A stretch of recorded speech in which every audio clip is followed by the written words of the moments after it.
नमस्कार साथियों, आज अपन स्टार्ट करते हैं न्यू टॉपिक जिसका नाम है सारणिक, है ना।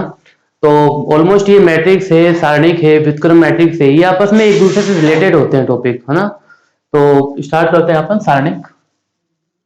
देखिए सारणिक, तो सारणिक से संबंधित स्टार्ट करने से पहले इसकी कुछ इंफॉर्मेशन आपको ध्यान होनी जरूरी है। सारणिक क्या होती है, इसका क्रम क्या होता है। तो सबसे पहले मैं आपको लिखवा देता हूं इंपोर्टेंट पॉइंट्स। पहला पॉइंट क्या है, सारणिक हमेशा एक वर्गाकार क्रम की होती है। लिखिए इसके अंदर, सारणिक एक वर्गाकार क्रम की होती है। सारणिक एक वर्गाकार क्रम की होती है ना, वर्गाकार क्रम की होती है, वर्गाकार क्रम की होती है, ठीक है। सारणिक हमेशा एक वर्गाकार क्रम की होती है। जैसे 2x2 ऑर्डर की हो जाएगी, 1x1 ऑर्डर की हो जाएगी, 3x3 क्रम की, ऐसी ही कोई सारणिक होती है ना। दूसरे नंबर पे लिखिएगा, सारणिक का मान ज्ञात हो सकता है। जैसे मैट्रिक्स में अपन ने देखा था, मैट्रिक्स का मान ज्ञात नहीं किया जा सकता। मैट्रिक्स एक व्यवस्था होती है और व्यवस्था का कभी मान ज्ञात अपन नहीं कर सकते। उसी प्रकार सारणिक जो होती है उसका हमेशा एक मान निकलता है, एक अद्वितीय मान निकाल सकते हैं। तो लिखिए दूसरे नंबर पे पॉइंट, सारणिक अपन ने लिखा सारणिक एक वर्गाकार क्रम की होती है। सारणिक का मान ज्ञात किया जाता है। सारणिक का मान सारणिक का मान ज्ञात किया जाता है ना। लिखिए इसके अंदर, ज्ञात किया जाता है। बहुत ही इंपॉर्टेंट टॉपिक है और कंपटीशन में जो क्वेश्चंस आते हैं मैट्रिक की अपेक्षा सारणिक में से बहुत ज्यादा क्वेश्चन पूछे जाते हैं, ठीक है। तो सारणिक का मान ज्ञात किया जाता है ना। यहाँ पे अंडरलाइन कर लीजिएगा। और ये वर्गाकार क्रम की होती है ना। ये सबसे इंपॉर्टेंट पॉइंट है, ठीक है। अब एक उदाहरण के माध्यम से मैं आपको समझाऊंगा, समझिए। सपोज ये मेरे पास कोई मैट्रिक्स है और मैट्रिक्स से मेरे को सारणिक बनानी है। सपोज मेरे पास ये है 2 है, ये है 5 है, यहाँ पे 6 है और यहाँ पे 1 है। ये 2x2 क्रम की मैट्रिक्स है और मैट्रिक्स से अपने को एक सारणिक का निर्माण करना है। तो सारणिक का निर्माण कैसे किया जाएगा, तो सारणिक का भी कोई ना कोई संकेत होता होगा। जैसे मैट्रिक्स का संकेत क्या होता है कि मैट्रिक्स को एक कैपिटल लेटर से निरूपित किया जाता है, उसी तरीके से सारणिक का भी कोई ना कोई संकेत होता है। सपोज मेरे पास एक कोई मैट्रिक्स है, मैट्रिक्स आपको दी हुई है और मैट्रिक्स से आपको एक सारणिक का निर्माण करना है। तो कैसे किया जाएगा, सारणिक का जो निरूपण होता है, जैसे ये यहाँ पे आप लिखिए, ये सारणिक का निरूपण होता है ना। और यहाँ पे भी आपने ऐसा किया, ये 2, यहाँ पे 5, यहाँ पे 1 और यहाँ पे 6। ये किसका, ये होता है एक मैट्रिक्स का निरूपण। मैट्रिक्स से आपने ये सारणिक बना दी, ये होता है एक सारणिक का निरूपण। अब सारणिक का तो मान ज्ञात होता है, तो सारणिक का मान कैसे निकालेंगे अपन। देखिए सबसे पहले बहुत ही सिंपल है। ये जो मुख्य विकर्ण होता है इसको बोला जाता है मुख्य विकर्ण और इसको बोलते हैं द्वितीयक विकर्ण। तो मुख्य विकर्ण के जो अवयव होते हैं सबसे पहले उनको गुणा कीजिए। 2 इंटू 6 कितना प्राप्त हो जाएगा, 2 मल्टीप्लाई बाय 6 माइनस करके द्वितीयक विकर्ण के अवयवों को अपन गुणा करेंगे 5 इंटू 1। तो कितना प्राप्त होगा, 6 इंटू 2 इज इक्वल टू 12 प्राप्त हुआ, माइनस का 5। इट मीन्स ऑलमोस्ट आपके पास क्या वैल्यू प्राप्त हो गई, 12 में से 5 जाएगा, ये 7 प्राप्त हुआ। सबको समझ में आया कि नहीं आया। अर्थात आपके पास एक सारणी का मान ज्ञात हो चुका है जिसका मान 7 प्राप्त हुआ। तो आप तीसरे नंबर के पॉइंट पे यहाँ पे लिख सकते हैं, सारणी का जो संकेत होता है, यहाँ पे लिखिए सारणी का संकेत। सारणी का संकेत, सारणी का संकेत, सारणी को 2-3 तरीकों से व्यक्त किया जाता है। सारणी का संकेत, एक सबसे फेमस संकेत ये है, ट्रायंगल टाइप का, ट्रायंगल शेप में कभी भी आया तो वो एक सारणिक कहलाता है, सारणिक का संकेत कहलाता है। या फिर इसके अंदर अपन ने देखा, यदि कोई अपने पास मैट्रिक्स दी हुई है तो मैट्रिक्स से अपन सारणिक बनाने की कोशिश कर रहे हैं, तो ये भी एक सारणिक का संकेत होता है। इसी उदाहरण को यदि मैं यहाँ पे संकेत के रूप में लिखना चाहूं तो संकेत क्या प्राप्त होगा, ये हो गया सारणिक का मान। इसका एक और संकेत होता है, उसको लिखिएगा। देखिए सारणी को इंग्लिश में अपन बोलते हैं डिटर्मिनेंट। सारणी को अपन इंग्लिश में बोलते हैं डिटर्मिनेंट। यहां आप लिख सकते हैं डिटर्मिनेंट, डिटर्मिनेंट, डिटर्मिनेंट्स। तो डिटर्मिनेंट्स का डीईटी अपन यूज करते हैं। यहाँ पे देखिए डिटर्मिनेंट्स का डीईटी, अर्थात यदि ए कोई वर्गाकार मैट्रिक्स हो तो मैट्रिक्स से सारणिक बना रहे हैं तो सारणिक का एक और संकेत होता है, यहाँ पे मैं लिख देता हूं, इसको अपन लिखते हैं डीईटी। डीईटी किसको डिनोट करता है? सारणिक को। और यहाँ पे अपन ने लिख दिया एक सारणिक के। तो सारणिक के संकेत कितने टाइप से हुए? ये काफी फेमस वाला संकेत है ये वाला। और यदि कोई आपको मैट्रिक्स दी हुई है, मैट्रिक्स से अपन सारणिक बना रहे हैं तो वही उसका नाम हो जाएगा। तो ये सारणिक का संकेत हो गया। और डीईटी ये भी एक सारणिक का संकेत होता है। ठीक है, अब इसको पढ़ने के बाद अपन देखते हैं सारणिक के अंदर अपन चिन्हों को कैसे लेते हैं, है ना। तो कुछ शॉर्ट फॉर्म में आप लिख सकते हैं मैं आपको बताऊंगा ये चिन्ह कैसे आते हैं, लेकिन अभी आपको ध्यान में रखना है सारणी के जो संकेत जो चिन्ह आते हैं यहाँ पे, चूंकि 2x2 क्रम की यदि सारणी के तो चिन्ह कैसे अपन लेते हैं? Plus minus minus plus. ये आगे चल के मैं आपको बताऊंगा ये चिन्ह क्यों लिए जाते हैं। यदि सारणी 3x3 क्रम की है तो संकेत के चिन्ह कैसे लिए जाते हैं? चिन्ह कैसे लिए जाएंगे? Plus minus plus, minus plus minus, और ये प्लस माइनस प्लस। ये चिन्ह आते हैं सखंड से। सखंड में अपन जब सखंड का टॉपिक स्टार्ट होगा उस समय मैं आपको बताऊंगा ये चिन्ह कैसे और क्यों लिए जाते हैं, है ना। तो अभी तो आपको बस केवल इतना सा ध्यान रखना है कि सारणिक में जब भी चिन्ह चलते हैं इसी ऑर्डर में चलते हैं। ठीक है, और यहाँ पे आपने ये तो 2x2 क्रम के लिए हो गया और ये 3x3 क्रम के लिए हो गया, है ना। तो इसके बाद कुछ ये बेसिक जानकारियां हैं सारणिक से संबंधित। एक तो सारणिक का जो क्रम होता है ये वर्गाकार क्रम का होता है, इसको ये मिस हो गया, है ना, वर्गाकार क्रम का होता है। और सारणिक का मान ज्ञात किया जा सकता है। और यदि ये 2x2 क्रम की कोई मैट्रिक्स दी हुई है, यहाँ से अपन एक सारणिक का मान निकाल लिया। सारणिक के संकेत ये होते हैं और सारणिक के चिन्हों को अपन कैसे लेके चलते हैं, इस टाइप से अपन सारणिक के चिन्हों को लेके चलते हैं। सपोज आपको ये कोई 3x3 क्रम की कोई मैट्रिक्स दूसरी मैट्रिक्स दी हुई है और 3x3 क्रम की मैट्रिक्स से आपको सारणिक का मान ज्ञात करना है, तो मैं आपको बताऊं कैसे ज्ञात करते हैं। देखिए उदाहरण नंबर या फिर अगला एग्जांपल आप समझ सकते हैं। सपोज ये आपके पास कोई मैट्रिक्स है, मैट्रिक्स ये 3x3 क्रम की है। सपोज यहाँ पे 1 है, 2 है, यहाँ पे 1 है, यहाँ पे 3 है, 2 है और यहाँ पे 2 है, यहाँ पे 1 3 2। ये आपके पास कोई मैट्रिक्स दी हुई है, कितने बाय कितने क्रम की है? 3x3 क्रम की। ऑलमोस्ट आप सबको आता होगा ये मैट्रिक्स है 3x3 क्रम की। तो इस मैट्रिक्स से आप सारणी का निर्माण कर सकते हैं। तो सारणी में बनाने की कोशिश कर रहा हूं, तो सारणी का निरूपण कैसे क्या होगा? सारणी का निरूपण आप ऐसे भी लिख सकते हैं या फिर इसको ऐसे भी लिखा जा सकता है डीईटी का मतलब होता है डिटर्मिनेंट ऑफ ए, या फिर आप इसको ऐसे भी निरूपित कर सकते हैं। ठीक है, तो सारणिक बनाने के लिए सबसे पहले आपको ये जो मैट्रिक्स दी हुई है इसको कन्वर्ट करना होगा सारणिक के फॉर्मेट के अंदर। तो फॉर्मेट क्या बोलता है? ये 1 3 1 यहाँ पे लिखिए, यहाँ पे 2 2 3 प्राप्त लिखिए, ऐसा का ऐसा, यहाँ पे 1 2 और ये 2। ठीक है, अब ये सारणिक हो चुकी है। आप सभी को मालूम है सारणिक या मैट्रिक्स के अंदर पंक्तियां और स्तंभ भी होते हैं। तो यदि मैं इस पूरी सारणिक की बात करूं तो सारणिक के अंदर इस वाली पहली पंक्ति कौन सी कहलाएगी? पहली पंक्ति ये कहलाएगी, इसको बोलेंगे अपन R1। दूसरी पंक्ति कहलाएगी, इसको बोलेंगे R2 और ये कहलाएगी अपनी R3। यदि मैं स्तंभ की बात करूं तो ये पहला स्तंभ कहलाएगा आपका C1 और ये दूसरा स्तंभ कहलाएगा, इसको बोलेंगे C2 और ये तीसरा स्तंभ कहलाएगा C3। आपको एक और चीज ध्यान में रखनी है, सारणिक का जब भी मान ज्ञात किया जाता है तो सारणिक का मान ज्ञात करने के लिए या उसका विस्तार करने के लिए, सारणिक का मान ज्ञात करने का आपको सीधा सा कंसेप्ट याद रखना है, सारणिक का मान ज्ञात करने के लिए उसका विस्तार किया जाता है। और विस्तार किसके अनुदिश किया जाता है? आप पहली पंक्ति के अनुदिश भी विस्तार कर सकते हैं और दूसरी पंक्ति के अनुदिश भी विस्तार कर सकते हैं, तीसरी पंक्ति के अनुदिश भी विस्तार कर सकते हैं, लेकिन किसी एक के अनुदिश आपको विस्तार करना है, ऐसा नहीं, है ना। तो इसमें आप R1 के अनुदिश भी विस्तार कर सकते हैं, उत्तर वही प्राप्त होगा। आप R2 के अनुदिश भी विस्तार कर सकते हैं, उत्तर वही प्राप्त होगा। आप R3 के अनुदिश भी विस्तार कर सकते हैं, उत्तर वही प्राप्त होगा। या फिर आपकी इच्छा है कि C1 के अनुदिश विस्तार किया जाए, उत्तर वही आएगा। C2 के अनुदिश या C3 के अनुदिश भी यदि आप विस्तार करते हैं तब भी उत्तर वही प्राप्त होगा, उत्तर में कोई परिवर्तन नहीं होने वाला।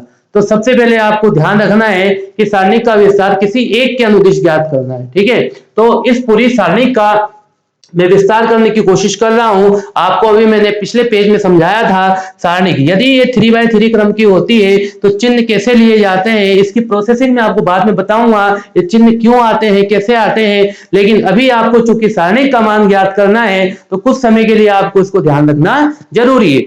ये देखिए, ये प्लस माइनस प्लस ये R1 के अनुदिश है, ये माइनस प्लस माइनस ये R2 के अनुदिश है, प्लस माइनस प्लस ये भी R3 के अनुदिश है, ये C1 C2 C3 के अनुदिश है। तो अपन देखते हैं इस सारणी का मान अपन कैसे ज्ञात करते हैं। एक बार दिमाग में फिट कर लीजिए किसके अनुदिश ज्ञात करना है, उसी के अनुदिश में ज्ञात करता हूं। तो सारणी का मान निकालने की कोशिश करते हैं। सपोज मैं R1 के अनुदिश विस्तार करने की कोशिश करता हूं, तो यहाँ पे मैं लिख भी देता हूं R1 के अनुदिश। R1 के अनुदिश में सारणी का विस्तार करने की कोशिश करता हूं, R1 के अनुदिश। ठीक है, तो R1 के अनुदिश कर रहे हैं तो सबसे पहले R1 के अंदर आप देखिए सबसे पहला अवयव कौन सा प्राप्त होगा, पहला अवयव 1 आ रहा है, तो 1 जो आ रहा है इसके अनुदिश में विस्तार करूंगा। तो विस्तार करने का क्या कंसेप्ट होता है, आप सबसे पहले ध्यान से समझिएगा। जिस अवयव आपन ने पहले सेलेक्ट किया R1 के अनुदिश विस्तार कर रहा है, R1 के अनुदिश अपने को विस्तार करना है, तीनों अवयव के अनुदिश एक साथ तो विस्तार कर नहीं सकते, तो एक एक करके करेंगे। पहला अवयव क्या आ रहा है, 1 आ रहा है, तो 1 के अनुदिश अपन विस्तार कैसे करेंगे, 1 जिस पंक्ति और जिस स्तंभ में आ रहा है उसको अपन विलोपित करेंगे। तो सबसे पहले अपन क्या करेंगे, तो देखिए मैंने आपको पिछले वाले स्लाइड में बताया था चिन्ह कैसे लिए जाते हैं, वापस से एक बार मैं बता रहा हूं आपको। प्लस, फिर दूसरा अवयव माइनस का आएगा, फिर तीसरा अवयव पॉजिटिव चिन्ह के साथ आएगा, है ना। तो सबसे पहले देखिए ये पहला अवयव है तो ये प्लस का चिन्ह आ गया, है ना, ये प्लस का मैंने चिन्ह लगाया। ठीक है, अब पहला अवयव चूंकि 1 है तो ये मैंने 1 लिखा। 1 जिस पंक्ति और जिस स्तंभ में आ रहा है उस स्तंभ उस पंक्ति को आप विलोपित कीजिए। इस पंक्ति व इस स्तंभ को मैंने विलोपित किया, मेरे पास क्या आया, 2 1 और 3 2, यही आ रहा है। तो यहाँ पे 2 आएगा, है ना, 2 2 और 3 2। फिर माइनस का चिन्ह आता है, माइनस के चिन्ह के बाद अब दूसरे अवयव की बारी। दूसरा अवयव कितना है, ये 2 है। अब ये वाला 2, ये वाला अवयव किस पंक्ति और किस स्तंभ में आ रहा है उसको आप विलोपित कीजिए। तो ये वाला 2 इस वाली पंक्ति में आ रहा है और इस वाले स्तंभ में आ रहा है, इसको अपन विलोपित करेंगे। अपने पास क्या अवयव दिखाई देंगे, एक तो 3 दिखाई देगा, एक 2 दिखाई देगा और एक 1 दिखाई देगा और एक 2 दिखाई देगा। सबको आया कि नहीं आया समझ में, बहुत ही सिंपल सा कंसेप्ट है। अब तीसरा अवयव क्या है, 1 है और 1 के अनुदिश और तीसरे अवयव के साथ हमेशा प्लस का चिन्ह आता है। और ये देखिए 1 के अनुदिश अपन विस्तार करेंगे तो ये वाला 1 इस वाली पंक्ति और इस वाले स्तंभ में आ रहा है, इसको विलोपित कीजिए। यहां से क्या अवयव आपको दिखाई देंगे, आपको अवयव 3 2 और ये 1 3 दिखाई देंगे। सबको आया कि नहीं आया समझ में। अब ये 2x2 क्रम की मैट्रिक्स है और 2x2 क्रम की मैट्रिक्स का विस्तार करना आप सभी को आता है। तो देखते हैं इसका विस्तार कितना आएगा, इसका उत्तर कितना आएगा। देखिए ये 1 तो बेटा बाहर है ही सही, सभी स्टूडेंट ध्यान दीजिए। 2 × 2 कितना प्राप्त होगा, ये 4 प्राप्त हो जाएगा, माइनस का 3 × 2 6 प्राप्त होगा। यहां से ये माइनस का 2 आ चुका है, यहां से वैल्यू कितनी आएगी, ये 6 आ जाएगी, यहां से 2 आ जाएगा और यहां से ये प्लस का 1 आ रहा है ना। यहाँ से 3 × 3 ये 9 प्राप्त हो जाएगा, माइनस का ये 2 प्राप्त हुआ। बस कैलकुलेशन आपको सिंप्लीफाई करनी है, देन आपके पास जो वैल्यू प्राप्त होगी वही आपके पास सारणिक का मान होगा। तो देखते हैं सारणिक का मान कितना प्राप्त हो रहा है। यहाँ से वैल्यू माइनस का 2 -2 × 1 कितना आ जाएगा, माइनस का 2 प्राप्त होगा। यहाँ से वैल्यू 4 प्राप्त होगी और 4 × 2 कितना आ जाएगा, माइनस का 8 प्राप्त होगा और यहाँ से वैल्यू 7 प्राप्त होगी, 7 × 1 7 प्राप्त हो जाएगा। तो ओवरऑल जो आपके पास वैल्यू आएगी वो वैल्यू आएगी, देखिए यहाँ पे जोड़ के देखिए, यहाँ से तो ये माइनस का 10 हो जाएगा, -10 + 7 कितना आ जाएगा, माइनस का 3। अर्थात सारणी का मान कितना प्राप्त हो रहा है, सारणी का मान आपके पास आ रहा है माइनस का 3। सभी स्टूडेंटों को आई होप समझ में आया होगा कि 2x2 क्रम की सारणी का मान कैसे ज्ञात किया जाता है और 3x3 क्रम की सारणी का मान कैसे निकाला जाता है। सबको आया कि नहीं आया समझ में। अच्छा चलिए, इन दोनों में कुछ अंतर भी होते हैं, उन अंतर को मैं लिखवा देता हूं, है ना। सारणिक और मैट्रिक्स में क्या अंतर होते हैं, इसको लिखने के बाद सारणिक, चलिए मौखिक रूप से मैं आपको बता देता हूं या छोटे हिंट के माध्यम से मैं आपको बता देता हूं। मैट्रिक्स में एक व्यवस्था होती है और व्यवस्था का कभी मान ज्ञात नहीं किया जा सकता, आपको ये याद रखना पड़ेगा, ठीक है। मैट्रिक्स का मान ज्ञात नहीं किया जा सकता जबकि सारणिक का मान ज्ञात किया जा सकता है। ये सबसे बेसिक अंतर है, सबसे फेमस अंतर है मैट्रिक्स व सारणिक के अंदर, है ना। मैट्रिक्स का मान ज्ञात नहीं कर सकते जबकि सारणिक का मान ज्ञात किया जाता है। दूसरा जो अंतर आता है, मैट्रिक्स किसी भी क्रम की हो सकती है, जैसे 1/1 क्रम की, 2/2 क्रम की, या 1/3 क्रम की, 1/4 क्रम की, किसी भी क्रम की हो सकती है, जबकि सारणिक हमेशा एक वर्गाकार क्रम की होती है। ठीक है, सारणिक हमेशा क्या होती है, एक वर्गाकार क्रम की होती है। तीसरे, ये तो दूसरे नंबर का अंतर था। तीसरे नंबर का अंतर ये होता है कि मैट्रिक्स के अंदर यदि पंक्तियों को परस्पर उनके स्तंभों से परिवर्तित कर दिया जाता है तो एक नई मैट्रिक्स आ जाती है, जबकि सारणिक में ऐसा नहीं होता। सारणिक में क्या होता है, यदि पंक्तियों को उनके संगत स्तंभों से परिवर्तित किया जाता है तो सारणिक के मान के ऊपर कोई इफेक्ट नहीं पड़ता है, वो कि वही सारणिक प्राप्त होती है ना। तो ये बेसिक 3 अंतर थे मैट्रिक्स व सारणिक के अंदर। ठीक है, तो अभी कुछ अपन क्वेश्चंस देते हैं, आपको सोल्व करके बताना है कितना क्या इसका आउटपुट आएगा। क्वेश्चन नंबर 1, सपोज ये मेरे पास कोई सारणिक है। अब मैं डायरेक्ट लिख रहा हूं सारणिक है ना, सारणिक है, और यहाँ पे आपको यहाँ पे 2 दिया हुआ है, यहाँ पे 5 दिया हुआ है, यहाँ पे 1 दिया हुआ है, और यहाँ पे 4 दिया हुआ है। ठीक है, ये सारी वैल्यू आपको दी हुई है और आपको इसका मान ज्ञात करना है। छोटा सा क्वेश्चन है ना। बताइए कितना मान प्राप्त होगा इसका। सारणी का मान हो जाएगा 5 × 2 10 प्राप्त हो जाएगा, और यहाँ से कितना प्राप्त हो जाएगा, 4 प्राप्त हो जाएगा। ठीक है, तो यहाँ से आप बताइए यहाँ से वैल्यू कितनी प्राप्त हो रही है, 6 प्राप्त हो रही है।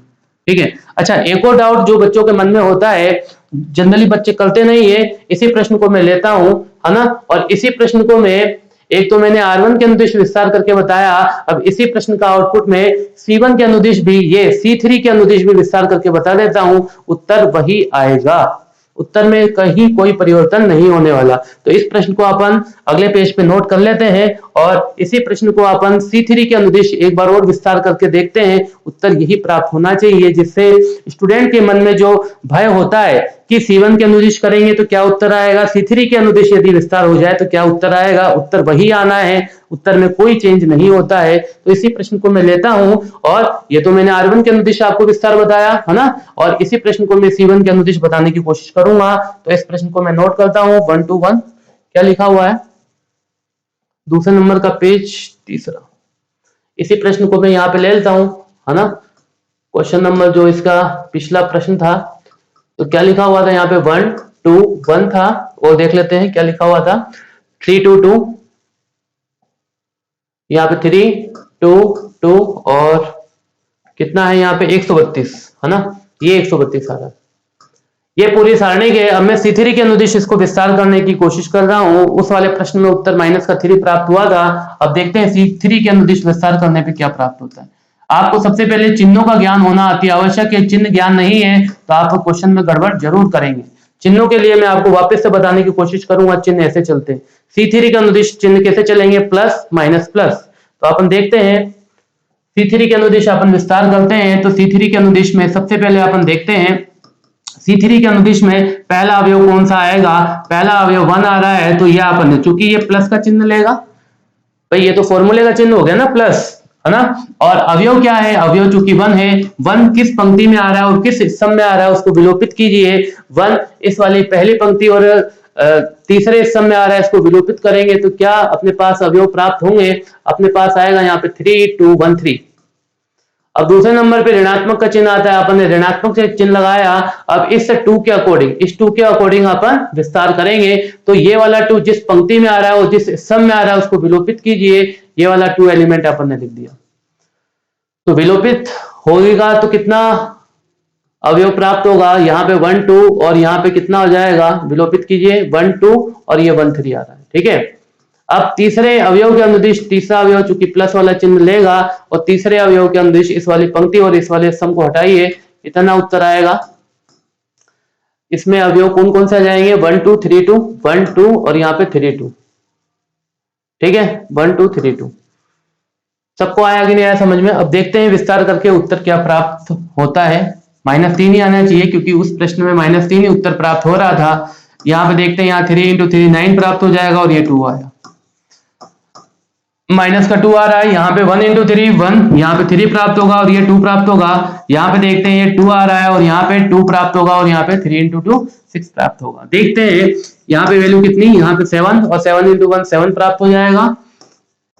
यहाँ पे कितना आ रहा है, 1 1 × -2 प्राप्त हो जाएगा। यहाँ पे माइनस का 4, और -4 × 2 माइनस का 8 प्राप्त होगा, -8। तो देखिए आप सबको उत्तर दिखाई दे गया होगा, आपके पास उत्तर वही प्राप्त हो रहा है -3, अर्थात सारणी का विस्तार या किसी के अनुदिश भी कीजिए उत्तर वही आता है। ठीक है, सबको आया कि नहीं आया? चलिए एक और मेथड होता है सारणी का मान ज्ञात करने का, तो उसको बोलते हैं सारूस विधि के द्वारा सारणी का मान ज्ञात करना। मैं आपको वो विधि बता देता हूं, बड़ी अच्छी विधि है। 3x3 क्रम के लिए आपको विस्तार करने की आवश्यकता नहीं पड़ेगी। आपको डायरेक्टली, यदि आपकी कैलकुलेशन स्ट्रांग है तो डायरेक्टली अपन गुणा करके भी व जोड़ करके भी सारणी का मान ज्ञात कर सकते हैं। उस विधि का नाम है सारूस विधि। मैं आपको अगला टॉपिक स्टार्ट करवाता हूं, है ना। लिखिए तृतीय क्रम की सारणी का मान ज्ञात करना और सारूस विधि के द्वारा, है ना। तो लिखिए तृतीय क्रम की सारणी का मान ज्ञात करना। तृतीय क्रम की सारणी का मान ज्ञात करना सारूस विधि के द्वारा, है ना। सारणी का मान ज्ञात करना और विधि का नाम है सारूस विधि, है ना। सारूस विधि द्वारा, क्योंकि 2x2 क्रम की सारणी में तो ज्यादा एफर्ट करने की आवश्यकता होती नहीं है। वो तो डायरेक्टली मुख्य विकर्ण के अवयवों को गुणा कर लीजिए और माइनस करके द्वितीय विकर्ण के अवयवों को माइनस कर दिए, वही आपकी द्वितीय क्रम की सारणी का मान हो जाता है। लेकिन 3x3 क्रम की सारणी का मान ज्ञात करने के लिए थोड़ी मशक्कत ज्यादा करनी पड़ती है, तो इस वाले मेथड से भी आप तृतीय क्रम की सारणी का मान आसानी से ज्ञात कर सकते हैं। चलिए मैं उसी प्रश्न को ले लेता हूं जो प्रश्न अभी मैंने आपको समझाया था 3x3 क्रम के लिए। उस प्रश्न को आप नोट कर लेते हैं, 121। इसी प्रश्न को मैं बता देता हूं, ये 3x3 ऑर्डर का ही था, है ना। तो लिखिए ये सारणी थी यहाँ पे, चूंकि ये 3x3 क्रम के लिए है, तो ये 1 2 यहाँ पे 1 आ रहा है। और क्या था, कौन कौन से एलिमेंट्स थे? और एलिमेंट थे 322 और 132, 322 और 132। अब समझिए सारूस विधि क्या विधि बोलती है, बहुत ही सिंपल सा कंसेप्ट है ना। ये सारूस विधि, आपको क्या करना है कि जो इसके अंदर जो पहला स्तंभ दिया हुआ है और दूसरा स्तंभ दिया हुआ है, उसको आपको ऐसा का ऐसा लिखना है। यहाँ पे जो मैट्रिक्स, सॉरी ये सारणी फिनिश हो रही है, इसी की जस्ट पास में आपको क्या लिखना है, पहली पंक्ति और पहले स्तंभ व दूसरे स्तंभ को ऐसा का ऐसा आपको नोट कर देना। पंक्ति नहीं, स्तंभों की बात हो रही है। स्तंभों को पहला स्तंभ आप यहाँ पे लिखिए, ये 1 आ रहा है, यहाँ पे 3 आ रहा है, यहाँ पे 1 आ रहा है। ऐसे ही दूसरे स्तंभ को आप यहाँ पे नोट करके लिखिए, 2 आ रहा है, 2 आ रहा है और ये 3 आ रहा है।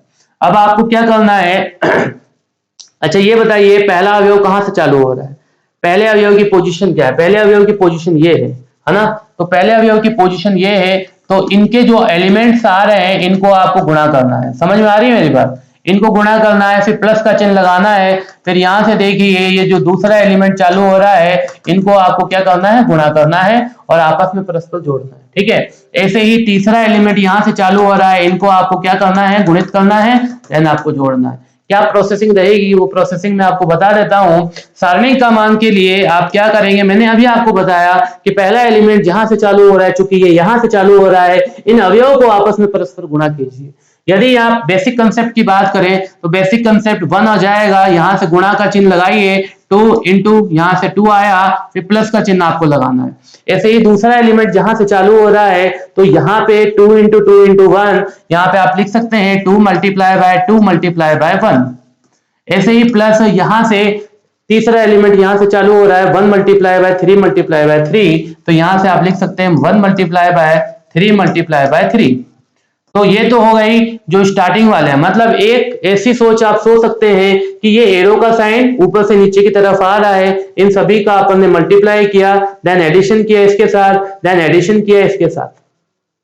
सिंपल सा कंसेप्ट है, ज्यादा कोई रॉकेट साइंस तो नहीं है इसके अंदर, है ना। अब ध्यान से देखिए, ये पहला एलिमेंट यहां से था, अब यहां से देखिए आप ये वाला जो एलिमेंट आ रहा है, तो यहाँ ये वाला एलिमेंट आप ध्यान से देखिए, ये वाले जो एलिमेंट आ रहे हैं उनको आपको माइनस करके लिखना है। ये माइनस आपने लिखा और यही process 1 multiply by 2 multiply by 1 आप लिख सकते हैं, 1 multiply by 2 multiply by 1 plus करके ये 3 जहां से चालू हो रहा है, देखिए 3 के लिए आप लिख सकते हैं 3 आ रहा है, यहां से 2 आ रहा है और यहां से ये 1 आ रहा है।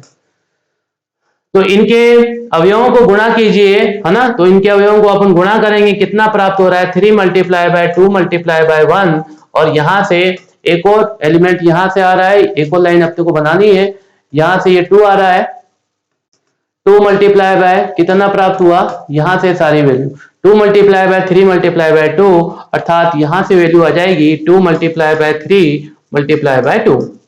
सभी स्टूडेंटों को समझ में आया कि नहीं आया, है ना। तो आपने बस इसको आपको कैलकुलेट करना है, देन आपके पास जो उत्तर प्राप्त होगा वही एक सारणिक का मान प्राप्त होगा। तो देखते हैं इसका उत्तर कितना प्राप्त होता है। आप देखिए यहाँ पे 2 इंटू 2 4, 4 इंटू 1 4 प्राप्त हो जाएगा, और यहाँ पे देखिए कितना प्राप्त हो रहा है, ये भी एक 4 प्राप्त हो रहा है, यहाँ पे 3 इंटू 3 ये 9 प्राप्त हो जाएगा। ठीक है, यहाँ पे देखते हैं कितनी वैल्यू आ रही है, यहाँ पे 2 वैल्यू आ जाएगी, प्लस करके यहाँ पे वैल्यू आ जाएगी 6, और यहाँ पे 3 इंटू 2 6, 6 इंटू 2 12। सबको आया कि नहीं आया समझ में। अब बस अपने को आपको एडिशन करना है, देन आपको सब्ट्रैक्ट करना है, घटाव करना है, और उत्तर आपके सामने।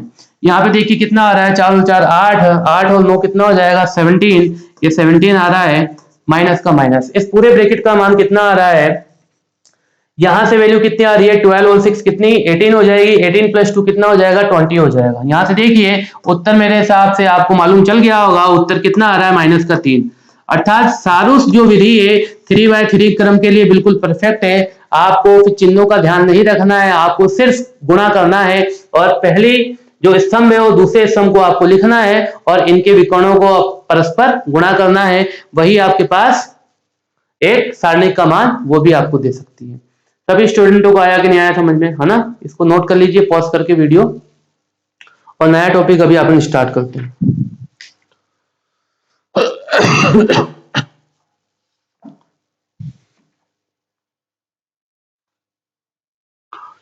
सारणी के बाद में आते हैं कुछ इसके गुणधर्म भी होते हैं और कुछ क्वेश्चंस भी होते हैं। तो क्वेश्चंस आप लिखिए, सबसे पहले मैं आपको समझाता हूं किस टाइप के क्वेश्चंस आएंगे।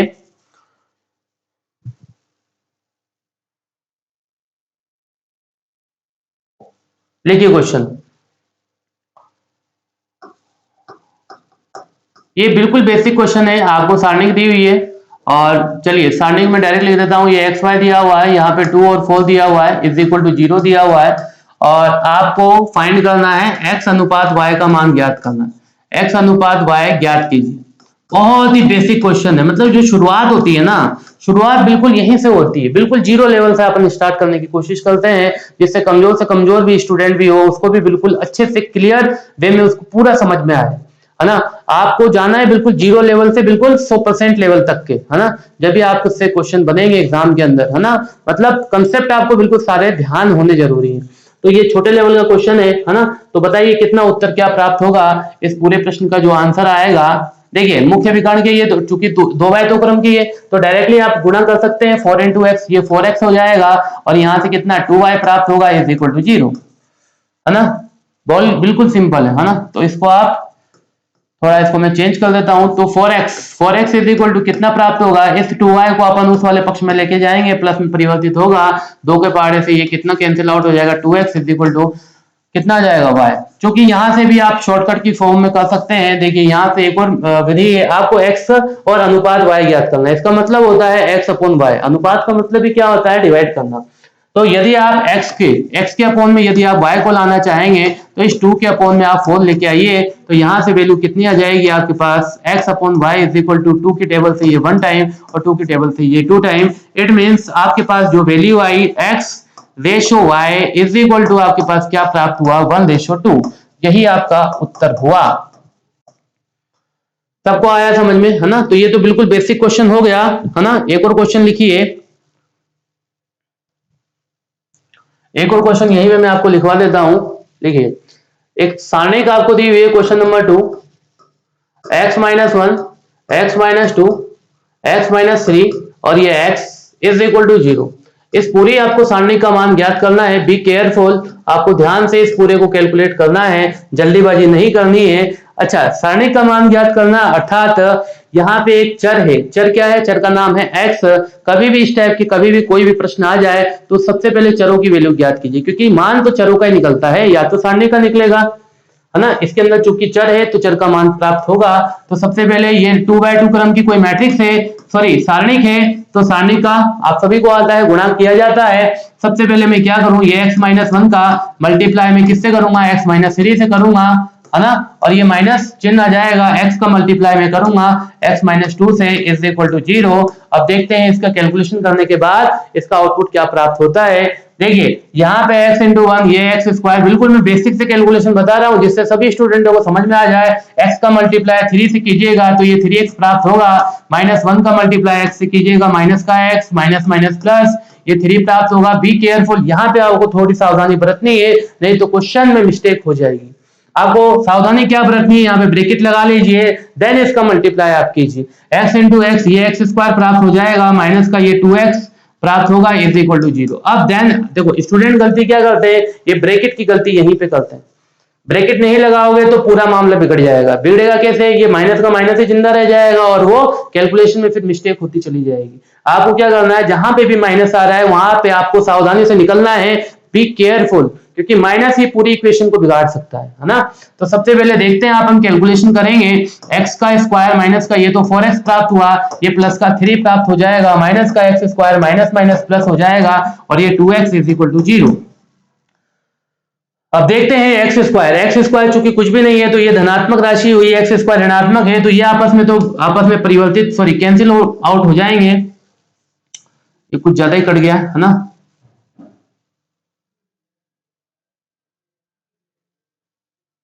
इसको मैं वापस से लिख देता हूं, है ना, ये माइनस का है तो कुछ कट रहा है कि एक्स स्क्वायर से ये एक्स स्क्वायर कैंसिल आउट हो जाएगा। माइनस का 4x है प्लस का 2x है, तो आप जानते हैं समान सजातीय जो क्या बोले उसको चर होते हैं ये आपस में परस्पर जुड़ेंगे। तो यहाँ पे माइनस का 4x और ये माइनस का ये 2x हो जाएगा और यहाँ पे वैल्यू प्लस की 3 आ रही है, प्लस की 3 इज इक्वल टू 0। और यहाँ कैलकुलेशन करेंगे तो 2x को उस वाले साइड में लेके जाइए तो 2x इज इक्वल टू 3 प्राप्त होगा और यहाँ से x की वैल्यू कितनी प्राप्त हो जाएगी, 3/2। सबको आया कि नहीं आया समझ में, सबको आ गया समझ में, है ना। बहुत ही छोटा सा कंसेप्ट था और चर का मान आपको ज्ञात करना था, ये आपके पास चर का मान ज्ञात हो चुका है। तो मैट्रिक्स का सॉल्यूशन सॉरी सारणिक का सॉल्यूशन सबको आया कि नहीं आया, कि सारणिक का मान कैसे ज्ञात करना है, चाहे वो 2x2 क्रम की सारणिक हो या तो 3x3 क्रम की सारणिक हो। 3x3 क्रम के लिए मैंने आपको कंसेप्ट बताया, मैंने आपको बताया कि सारणिक का मान आप R1 के अनुदिश, R2 के अनुदिश, R3 के अनुदिश या C1 C2 C3 के अनुदिश किसी के अनुदिश भी ज्ञात कर सकते हैं, मान वही प्राप्त होगा।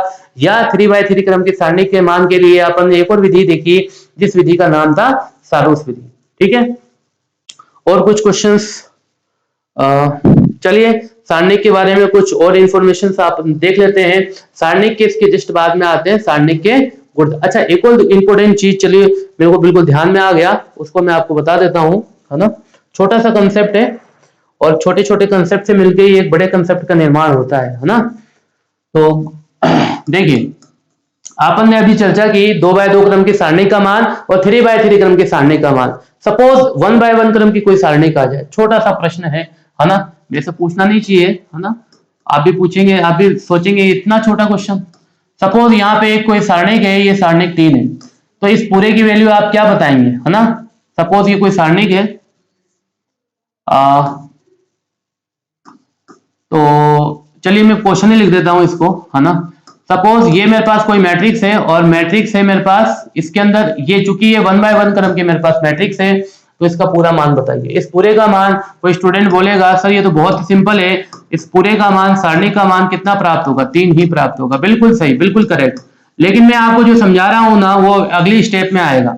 समझिए यहाँ पे यदि मेरे पास a इज इक्वल टू -4 होता, सपोज ये कोई दूसरा एग्जांपल है, -4 होता और इसकी सारणी का मान आपको ज्ञात करना है, तो सारणी का मान ये आप लिखिएगा। देखिए बच्चों को कंफ्यूजन यही होता है, ये एक सारणी का निरूपण है, ये कोई मापांक के चिन्ह नहीं है कि आप ऋणात्मक को धनात्मक में परिवर्तित करके लिख देंगे। अधिकतर स्टूडेंट को यही ध्यान होता है कि ऐसा जो चिन्ह आता है ये मापांक से संबंधित होता है, मॉडुलस से संबंधित होता है। यहाँ पे आपको विशेष रूप से ये ध्यान में रखना है, ये एक सारणिक का चिन्ह है, न कि एक मापांक का चिन्ह है। मापांक का चिन्ह होता तो ये पॉजिटिव जरूर बन जाता, है ना, लेकिन ये अभी सारणिक का चिन्ह है। तो सारणिक का चिन्ह है तो सारणिक का ऐसा का ऐसा ही मान होगा, इसमें ये पॉजिटिव नहीं बनेगा, ये ऐसा का ऐसा ही मान प्राप्त होगा। तो स्टूडेंट गलती यहाँ पे आपको नहीं करनी है। छोटा सा कंसेप्ट है कि यदि कोई सारणिक के अंदर, चूंकि ये 1/1 क्रम की सारणिक है, यदि ऋणात्मक मान है तो वो वैसा का वैसा ही मान देगा, है ना। पॉजिटिव में कन्वर्ट आपको नहीं करना है, ठीक है। चलिए कुछ और कंसेप्ट अपन देखते हैं जो सारणिक से संबंधित होंगे। सारणिक के इसके बाद अपन स्टार्ट करेंगे सारणिक के गुणधर्म। तो एक एक करके अभी अपन डिस्कशन करते हैं सारणिक के गुणधर्म। अगला टॉपिक स्टार्ट करते हैं अपन सारणिक के गुणधर्म, ठीक है। तो लिखिए यहां पे सारणिक के मुख्य गुणधर्म मैं आपको बता रहा हूं। सारणिक के गुणधर्म, सारणिक के गुणधर्म।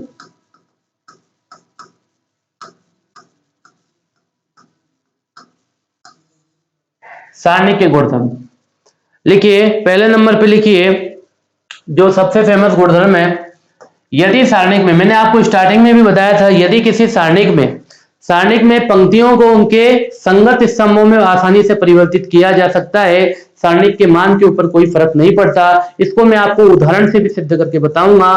देखिए बिल्कुल छोटे छोटे कंसेप्ट को आपको दिमाग में फिट करके चलना है, जब भी आपको गणित समझ में आएगी और जब भी आप हाई लेवल के क्वेश्चन को आसानी से हल कर सकते हैं, है ना। ऐसे जल्दीबाजी में पढ़ेंगे तो कुछ समझ में नहीं आने वाला, ठीक है। तो सारणिक का जो पहला गुणधर्म ये बोलता है, यदि सारणिक की पंक्तियों को उनके स्तंभों में परिवर्तित कर दिया जाता है तो सारणिक के मान के ऊपर कोई फर्क नहीं पड़ता है। अर्थात पहले मैं आपको एक एग्जांपल से समझाऊंगा, देन इसकी आपको थ्योरी लिखवा दूंगा। समझिए यहाँ पे एक क्वेश्चन, सपोज मेरे पास ये कोई सारणिक है, यहाँ पे लिखिए 2 है, यहाँ पे 5 है, यहाँ पे 6 है और यहाँ पे 1 है। तो इसका मान आप जल्दी से बताइए, इसका मान आएगा 6 - 5 सॉरी 12 - 5, यहाँ पे वैल्यू आएगी 12 - 5 इज इक्वल टू 7 प्राप्त हुई। इतना तो सबको आता है ना, छोटा सा कंसेप्ट है। अब मैंने क्या बोला, मैं ये जो पहला नंबर का गुणधर्म लिखवाऊंगा वो इसी के ऊपर आधारित है ना, इसके ऊपर आधारित क्या है। अब मैं क्या कर रहा हूँ, सारणिक, ये मेरे पास सारणिक है, इस सारणिक की पंक्तियों को मैं स्तंभों में लिखने की कोशिश करूं। अगर मैं सपोज यहाँ पे लिखता हूं 2 5 और यहाँ की जो द्वितीय पंक्ति है उसको दूसरे स्तंभ में लिखने की कोशिश करता हूं, तो 1 6 लिखूंगा मैं यहाँ पे, ये यहाँ पे 5 लिखा हुआ है ना, यहाँ पे क्या लिखा हुआ है, ये यहाँ पे 5 था और ये यहाँ पे कितना था, 1 6 था। तो सारणिक के मान के ऊपर देखिए मैंने क्या किया कि सारणिक की ये क्या थी, ये R1 थी, ये क्या थी, ये R2 थी, ये क्या थी, एक C1 थी और ये क्या थी, एक C2। तो मैंने क्या किया, R1 के संगत क्या होगा, C1 होगा और R2 के संगत क्या होगा, R2। R1 के संगत C1 होगा और R2 के संगत क्या होगा, C2 होगा। तो R1 को उसके संगत इस सम में परिवर्तित किया, अर्थात 2 और 5 लिखा मैंने, और R2 के संगत C2 होगा तो R2 को मैंने क्या लिखा, मैंने C2 में लिखा। देखिए 1 6 को मैंने ऐसे लिखा। तो यही चीज मैं आपको समझाने की कोशिश कर रहा हूं, कभी भी सारणिक में पंक्तियों को स्तंभों में उनके संगत स्तंभों में परिवर्तित किया जाता है तो सारणिक के मान के ऊपर कोई फर्क नहीं पड़ता। ऐसा मैंने आपको अभी लिखवाने जा रहा हूं। देख लेते हैं इसके मान कितना प्राप्त होगा। यहाँ पे जो वैल्यू आ रही है यहाँ पे भी 12 आ जाएगी और यहाँ पे वैल्यू कितनी आ जाएगी, 5 आ जाएगी। तो देखिए यहाँ पे बताइए 7 आ रहा है कि नहीं आ रहा, अर्थात जो मैं लिखवाने जा रहा हूँ बिल्कुल आपके समझ में आया कि नहीं आया। तो लिखिए इसके अंदर ये सारी चीज तो अभी मैं रफ कर दूंगा। लिखिए सबको कॉन्सेप्ट आया समझ में, आपको बिल्कुल भी रटने की जरूरत नहीं है, आपको बस कॉन्सेप्चुअल कंसेप्ट आपको ध्यान में रखने की आवश्यकता है, ठीक है। तो इस चीज को मैं आपको यहाँ पे डिटेल से समझा रहा हूं। लिखिए इसके अंदर यदि किसी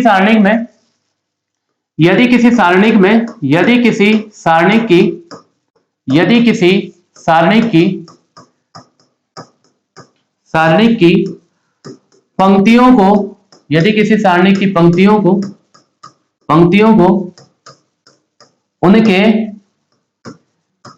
संगत, ये इंपॉर्टेंट है, संगत का मतलब ये होता है कि R1 के संगत R1 के संगत C1 होगा, R2 का संगत क्या होगा, C2 होगा और R3 का संगत क्या होगा, C3 होगा। यदि किसी सारणी की पंक्तियों को उनके संगत स्तंभों से परिवर्तित किया जाता है, स्तंभों से परिवर्तित किया जाता है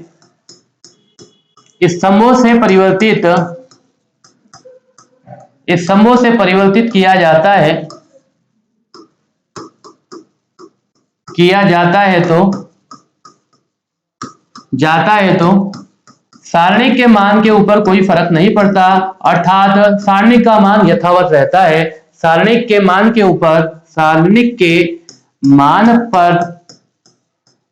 पर या फिर सारणिक का मान लिखिए, इसको चेंज कर देते हैं लैंग्वेज को।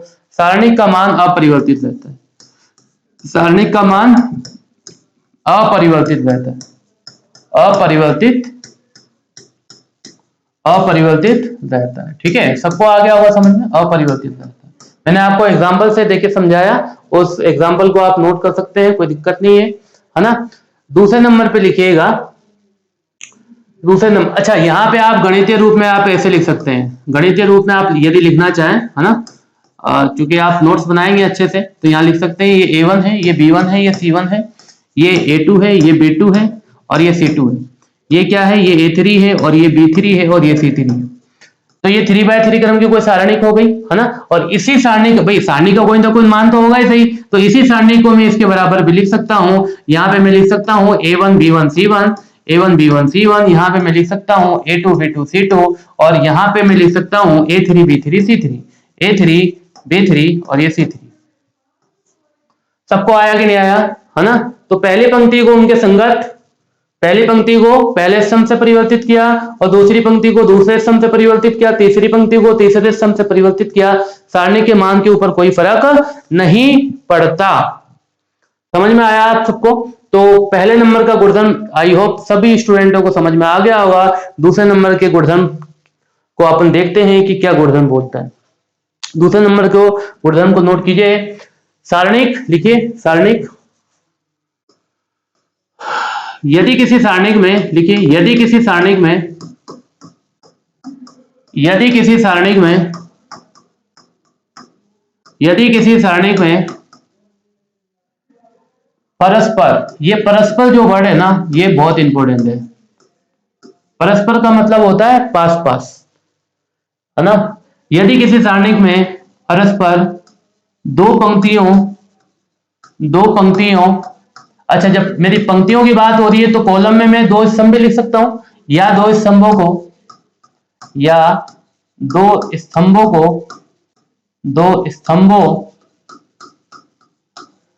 यदि किसी सारणिक में परस्पर दो पंक्तियों या दो स्तंभों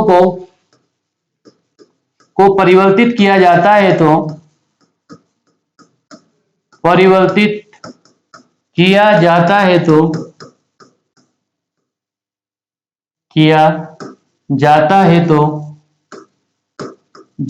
तो, सारणी के मान के ऊपर कोई फर्क नहीं पड़ता, लेकिन उसका चिन्ह परिवर्तित हो जाता है। हो तो सारणिक के मान के ऊपर कोई फर्क नहीं पड़ता, सारणिक के मान पर कोई फर्क नहीं पड़ता, मान पर कोई फर्क, कोई प्रभाव नहीं पड़ता, अपितु उसका चिन्ह परिवर्तित हो जाता है ना। चिन्ह परिवर्तित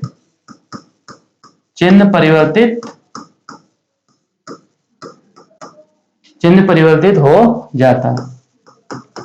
सिंपल सा है, इसको मैं उदाहरण के माध्यम से आपको समझाने की कोशिश करूंगा। पहले आप उदाहरण देखिएगा, फिर इसका अपन गणितीय रूप के माध्यम से आपको मैं लिखवा दूंगा। समझिए, सबसे पहले मेरे पास ये कोई सारणिक है ना, सारणिक है और यहाँ पे मैंने लिखा, यहाँ पे सपोज ये 5 आ गया, ये 6 आ गया और यहाँ पे 1 आ गया, यहाँ पे 7 आ गया।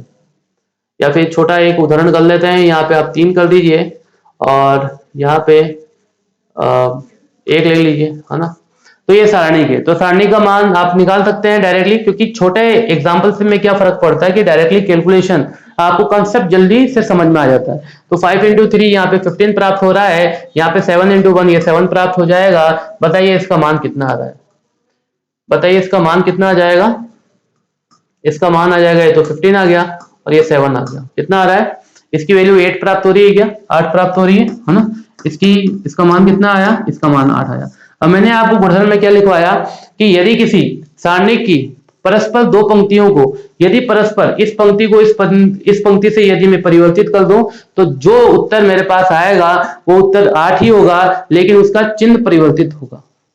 उसका उत्तर कितना आएगा, -8 आएगा, है ना। मतलब उसकी जो वैल्यू होगी वो होगी वो की वही, लेकिन इसका चिन्ह परिवर्तित हो जाएगा। संख्यात्मक मान जिसको बोलते हैं, संख्यात्मक मान तो वही होगा लेकिन चिन्ह परिवर्तित हो जाएगा। करके देखते हैं, प्रॉपर्टी अप्लाई करके देखते हैं कि प्रॉपर्टी सही काम कर रही कि नहीं कर रही। मैंने क्या बोला कि पहली पंक्ति को, किसी भी दो पंक्तियों को, चूंकि इसके अंदर दो ही पंक्तियां हैं, दो पंक्तियों को यदि मैं परस्पर परिवर्तित करने की कोशिश कर रहा हूं या किसी दो स्तंभों को परिवर्तित कर लेते हैं, बात एक ही है। स्तंभों को भी अभी परिवर्तित करके बता दूंगा, पंक्तियों को चूंकि मैं पहले परिवर्तित कर रहा हूं, यहाँ पे 7 3, यहाँ पे 5 1। तो सारणी का मान कितना आना चाहिए? संख्यात्मक तो वही आना चाहिए लेकिन चिन्ह परिवर्तन इसका होना जरूरी है। 7 into 1, यहाँ पे देखिए 7 आ रहा है, यहाँ पे 15 आ रहा है। ऑलमोस्ट इसकी जो वैल्यू आ रही है वो वैल्यू आ रही होगी मेरे हिसाब से 8।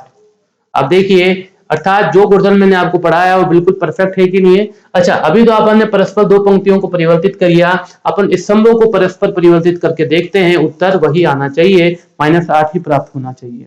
देखते हैं यहाँ पे जो सारणी का मान आ रहा है, यहाँ पे यदि मैं 1 3 करता हूँ, यहाँ पे 5 और 7 करता हूँ, तो यहाँ पे कैलकुलेशन करने के बाद यदि मेरे पास उत्तर देखिए 7 माइनस कितना आ रहा है, 15 आ रहा है, अर्थात मेरे पास सारणी का मान -8 ही प्राप्त होगा।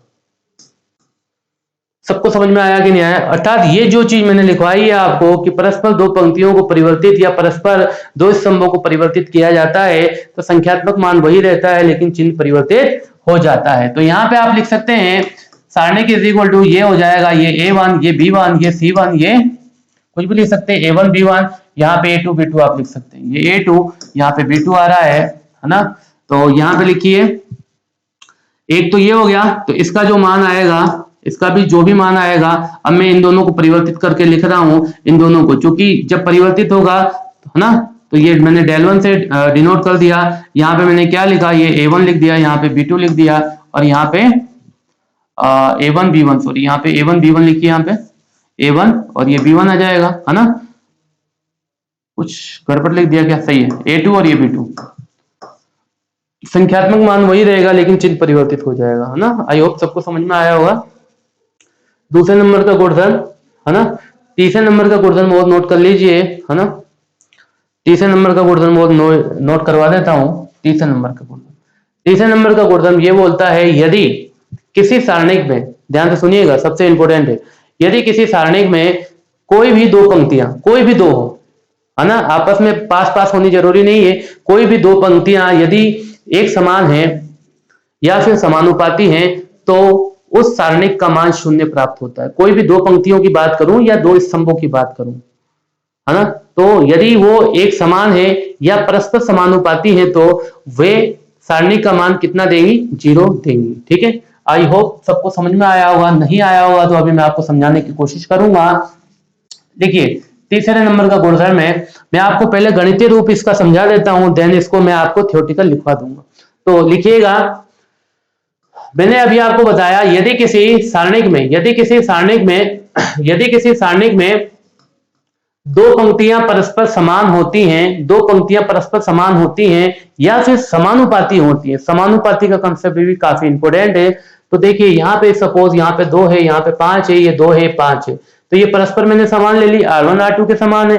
तो यदि किसी सारणिक में दो पंक्तियां या दो स्तंभ, देखो कभी भी पंक्तियों की बात करूंगा तो वो स्तंभ भी ऑटोमेटिक वही चीज स्तंभ के लिए भी अप्लाई होगा, ऐसा आपको मान के चलना है।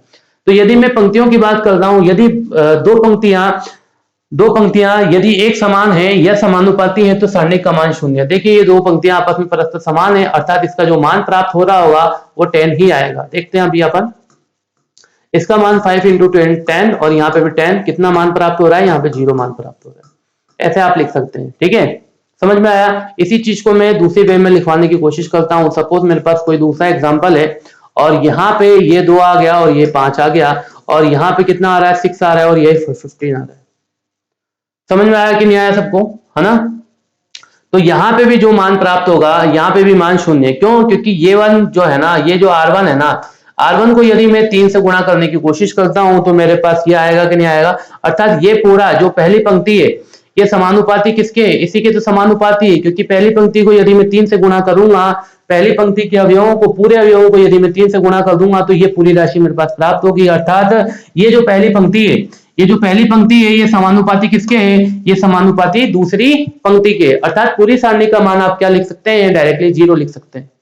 कितना मान प्राप्त होगा, 0। या तो कैलकुलेशन करके लिख लीजिए, या फिर आपको यदि गुणधर्म याद है, गुणधर्म का मतलब क्या होता है, गुणधर्म आपकी सहायता करते हैं कैलकुलेशन को फास्ट सोल्व करने के लिए, है ना। तो इट मीन्स आपको सारे गुणधर्म बिल्कुल याद होने जरूरी है ना। तो जैसे मेरे को अभी गुणधर्म याद है, मेरे को मालूम है ये 2 और 5 इसके समानुपाती है, तो डायरेक्टली मैं क्वेश्चन को पूरी सारणी का मान 0 लिख सकता हूं, इससे आपके समय की बचत होगी। ठीक है, तो देखिए 2, 5 समानुपाती हैं इसके, तो डायरेक्टली आप सारणी का मान 0 भी कर सकते हैं। यदि आपको कैलकुलेशन करनी है तो 15 को 2 से मल्टीप्लाई कीजिए, 30 प्राप्त होगा, और 6 को 5 से मल्टीप्लाई कीजिए, यहाँ पे भी 30 प्राप्त होगा, अर्थात सारणी का मान कितना प्राप्त हो जाएगा, 0। सबको समझ में आया कि नहीं आया, है ना। बहुत ही छोटे लेवल का कंसेप्ट है ना। तो और भी अपन समझ सकते हैं, तो इसको इसी चीज को मैं थ्योरी के रूप में लिखवा देता हूं। यदि किसी सारणिक में या फिर यदि किसी सारणिक में लिखिए, यदि किसी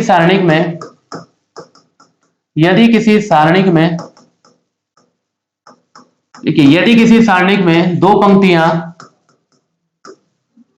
पंक्तियां और ब्रैकेट में आप लिख सकते हैं दो पंक्तियां, ब्रैकेट में आप लिख सकते हैं या दो स्तंभ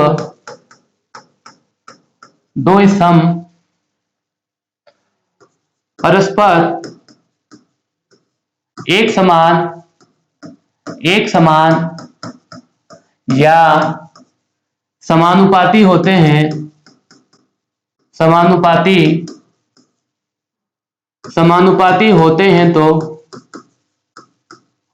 तो सारणिक का मान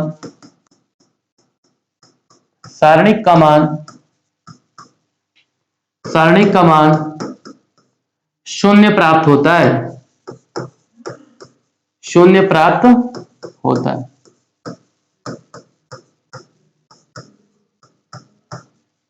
आप इसको गणितीय रूप से ऐसे लिख सकते हैं, ये मेरे पास सारणिक आ रही है, यहाँ पे सपोज यहाँ पे ABC आ चुका है ना, यहाँ पे DEF आ रहा है, और यहाँ पे वापस से ABC आ रहा है। तो आप क्या लिख सकते हैं, इस पूरी सारणी को 0 के बराबर डायरेक्ट लिख सकते हैं, इसको कैलकुलेट करने की आवश्यकता नहीं है, सारणी का मान 0 आएगा। अर्थात गुणधर्म आपकी कहीं ना कहीं सहायता कर रहा है। गुणधर्म को यदि याद करने से आपकी हेल्प होती है, समय की बचत होती है, तो मेरे हिसाब से आपको गुणधर्म बिल्कुल ध्यान होने जरूरी है ना। तो आज की डेट में अपन इतना ही देखते हैं, अगली क्लास में इसके और गुणधर्मों के बारे में चर्चा करेंगे। ठीक है।